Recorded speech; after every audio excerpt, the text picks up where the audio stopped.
Hi there, today I'm going to show you how to do cleaning cycles on an Epson WorkForce WF-7830. Now these cleaning cycles force fresh ink through the printer's printhead to dislodge any dried or congealed ink on there and hopefully improve the quality of your prints.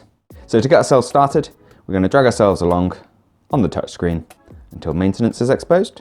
Then we press to go into maintenance. And printhead cleaning is the third option down, you can see here. So we press to go into that and then press to start. Now this will take your printer just a minute. It'll start making some whirring and clanging as it's forcing that ink through the printhead.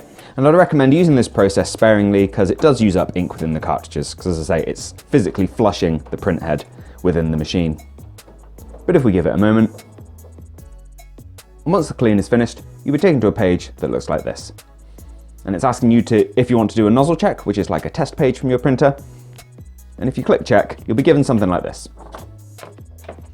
Breaking down the 4 colors used by your printer, showing the diagonal and vertical lines.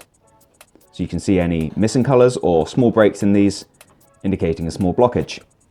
And from here, you can just go in circles doing cleans and nozzle checks until you're perfectly happy with the quality of the print.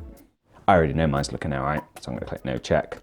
If your nozzle check's looking fine, but there's still a slight issue with your prints, it's probably worthwhile checking out the printhead alignment cycle, which we also have a video on our channel.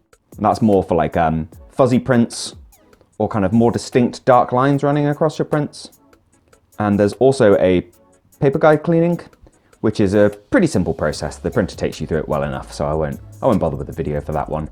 But I'd recommend running that if you're getting like smears running up your page. It's like ink stuck within the printer and it's dragging on the paper as it passes through. So that's worthwhile checking if you can't quite put your finger on what's causing your print quality issue. But that's all there is to see here.